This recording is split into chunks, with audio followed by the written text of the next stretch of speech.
So welcome back to another episode, and today is my review of the PlayStation VR.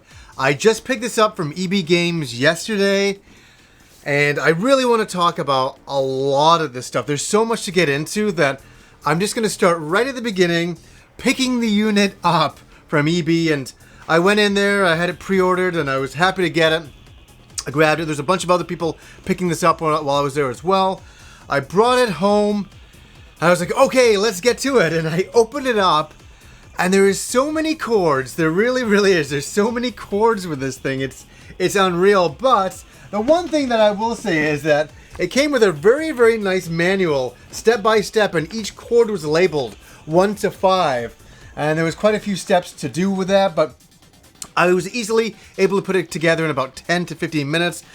When I first looked at it, I was like, oh my god, this is going to take me like an hour, but it didn't take that long to put together, so that was really cool. So I got it all together, I hooked it up, and then I started it, and I was like, wow, we're finally here. And let me say something before I get into this, is that I demoed the PlayStation VR in an EB Games in Vancouver here, and I played Eve Valkyrie, and I thought it was good.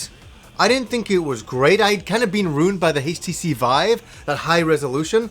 And I thought, you know, the PlayStation VR is a little bit lower resolution. That's what So, it may sound funny. I was excited, but I was also kind of going, well, I kind of know what to expect. It's going to be like a lower end HTC Vive. Well, I'm going to get into everything. And I'm also going to get into the motion sickness that people are talking about. Is there motion sickness? Does it affect you? I'm going to get into all that. So, here we go. Here is the helmet itself. I can finally hold it myself, and you know, instead of having a Sony rep hold it for me.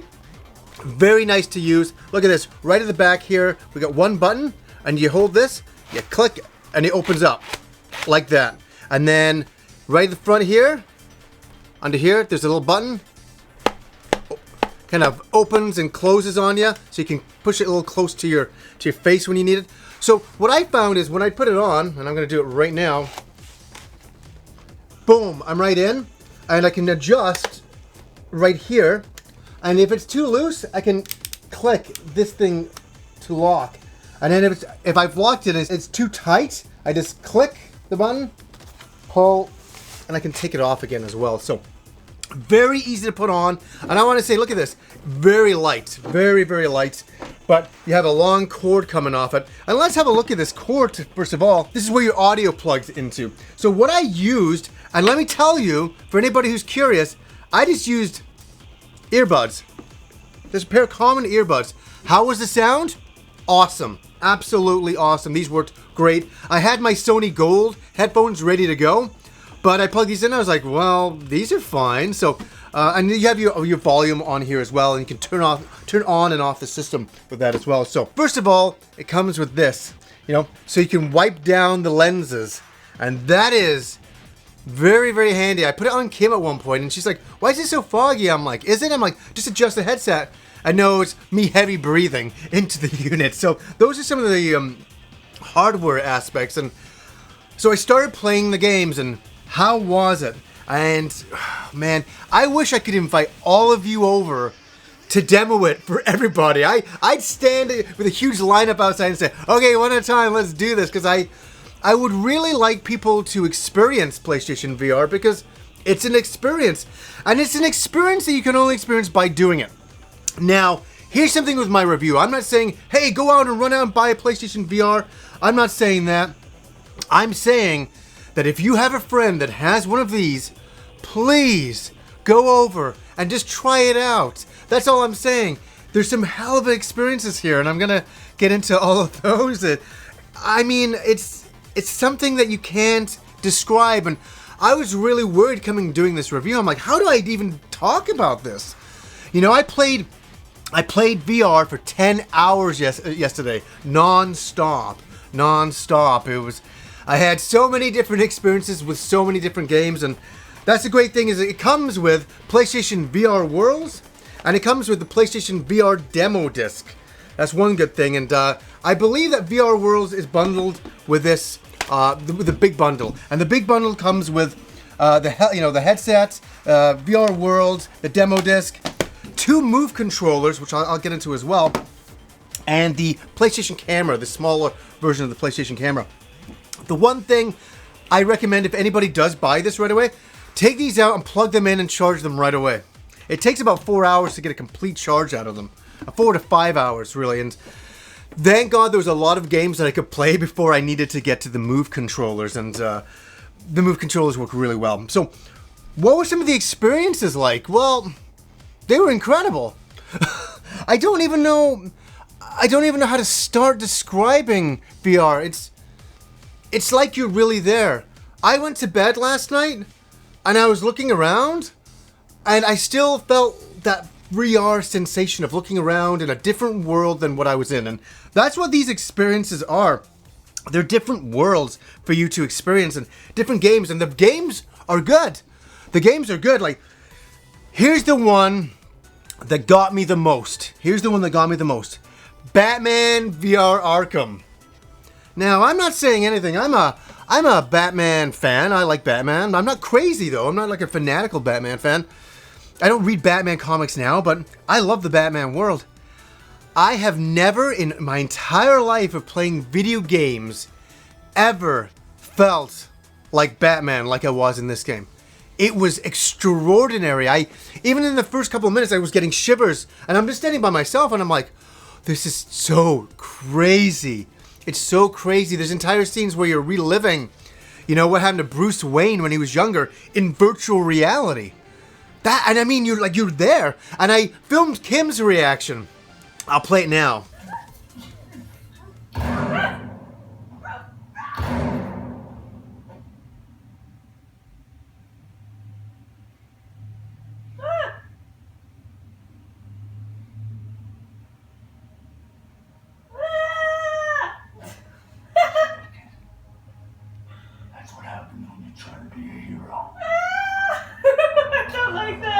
It just feels at times that when you're in VR, when that character even came up to me, I swear to God, I can almost smell his breath. He's like so in my space that VR feels absolutely real. It feels like you're in a room with a character. As another example, I played the Resident Evil 7 kitchen demo, and I heard this has been out for a while, and I had no idea, so I'm going through it, I'm like, where's the Resident Evil demo? I can't see it. And I see this thing called Kitchen later on. I'm like, oh, I'll play this. And it starts, I'm like, whoa, this is like, this is the Resident Evil demo. I'm like, I didn't clue in at first. And I played a little bit of it, and I put it down. I'm like, I don't want to do this right now. This is too much. So I got Kim to film my reaction of playing through it and experiencing the demo. And in the demo, you're trapped in the seat. You can't move. All you can do is you're moving the controller, and it moves your hands, and you feel very trapped. It feels very claustrophobic. And I'll just let that play.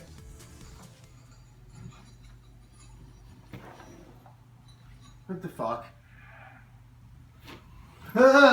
Jesus Christ. Jesus Christ. That is fucking absolutely crazy. Jesus. Fucking get the fuck out of here, you son of a bitch. Jesus Christ. I'm not joking, it scared the living daylights out of me. Another game that scared the hell out of me was Until Dawn. And I'll be honest with you, horror movies don't scare me at all. I don't care about maybe a little occasional jump or something, everybody gets that. But I'm not really afraid of anything. I'm not afraid of ghosts in reality or anything like that. I'm playing Until Dawn. The first couple of minutes of the game are so freaky that I took the headset off. I'm like, I don't know if I can do this. And I thought to myself, I'm going to force myself to do a Let's Play of it in the future, closer to Halloween, because I'm not joking with you. It scared me. It freaked me out. It was so real. It was so creepy. It was so weird. And the weird thing is I've read a lot of reviews of the game. They're like, oh, it's pretty good. It's all this. I'm like, man, is it just me? Because this is actually scary. That game was fantastic. Now, I played a lot of VR experiences. I can't talk about all of them right now. It would be impossible. I will do some more reviews in the future and things like that. But what I want to address is the motion sickness. A lot of people have mentioned with certain games you get motion sickness. I'll be absolutely honest with you. Out of the 90% of things I'd even say 95% of what I played, I didn't get motion sickness. There was one game that gave me motion sickness, and this is kind of interesting. It was Driveclub Vr. And I'm sitting there and I'm like, I cannot believe I'm sitting in this racing car. I'm looking out the window. I'm like, this is absolutely, the experience was great. And then I started, I'm going and I was like, holy, this is intense. I was sweating. And that's what I noticed is that these experiences are so real. I was like perspiring. I'm like, holy, this is so intense. I felt the anxiety of the moment. And I wiped out at one point and I was like, oh, and I reversed. And when I reversed in the car and went forward, it felt so weird to me that I did finish the race. I stopped and I had to go out for air. I had to go out for like a break. I made tea. I was like, oh, and it took a little bit for my stomach to get back to normal. Now, I think a lot of reviewers I've read have said that about PlayStation, about Driveclub Vr, that it gives you that sensation. Where I don't think they've gone back and played it again. I went back to it again later on in the day when I'd eaten a full meal and stuff like that, and I was playing it, and I had no problem at all. And I reversed and all that stuff. So I'm not saying that you build up an immunity to VR. I'm still very in the beginning of these sensations, these experiences, these sensations. But they are sensations. They really are. So I think you build up an immunity. I kind of feel that you do. There was like rigs. I played rigs yesterday, and I was like, I can't do this right now, but I think I might be able to do it in a few days' time. It's just, I was doing a lot of VR yesterday, like a little bit too much, but the experiences were incredible. And I'm not here to sell you this. I'm not here to tell you, oh, you should buy it, you shouldn't buy it. You are already going to make up your own decision about it. I knew for myself when I tried the HTC Vive, and I was completely floored. I remember thinking, the PlayStation VR is too expensive. And it is expensive as hell, without a doubt. But I was so moved by the HTC Vive that I was like, I want my own VR experience, and I don't have like a high-end computer, and I don't have the HTC Vive. Those are quite expensive. This seemed like a package that was reasonable for me.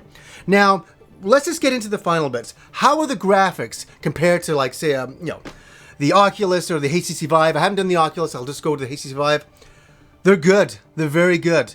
I'm in that virtual world. There's never a moment I'm like, boy, this seems like doesn't work for me. It works for me. It seems a little bit blurry, a little bit low res. Those are really there. That's there for nearly every game. But it also depends on the quality of the game. Batman VR was so incredible that I swear to God, I couldn't tell if that was a HTC Vive game that day I played it, it would just feel legit. I wouldn't feel any difference. The graphics looked stupendous. The experience was stupendous. So those are all the things that I wanted to bring up with the PlayStation VR. And one more thing, cinema mode. Everybody wants to know, what is this like for watching movies? What is it like for watching movies? It's pretty good. I put in Star Wars Episode 7 last night, and I sat there, and it's weird because it holds the screen in front of you. And if ever at any point you feel that the screen's moving, you can hold the option button and it'll realign the screen for you in front of you. But I sat and watched that, and it's a little bit lower res, obviously. It's not super clean like your television by any means. But it's good. I felt like I was sitting in a movie theater. I was sitting there, I was watching the end of Episode 7 last night, when Rey goes up the mountain to give him the lightsaber, Luke the lightsaber, and I'm going, this is like a cinema moment. It really is, and I don't think people buy this this headset for the idea of watching movies on it. I think it's an afterthought. It's something that you can do. Playing video games looks good. We played Dragon Quest Builders last night, and it looked really, really good. I was like, wow, games do look really nice on this. I played Street Fighter on this. That was absolutely wild to sit in this like dark cinema screen and be playing Street Fighter, and that's all you see. I really liked it. My experience with this so far has been nothing but positive. It really has. I really enjoy this. I'm going to enjoy this for a long time. I can't wait for all the other games that are out there, and there's quite a few to come out. I'm looking forward to the X-Wing Rogue One, VR mission that's with Battlefront. That'll be incredible to try that out. So guys, I just wanted to come in today and talk about my experience and give my review, my honest review on the PlayStation VR, and it's a hell of an experience. And please find somebody who has one, go to their place, demo it, try a lot of the games, try a lot of the demos, and make your own mind up. So anyways, guys, until next time.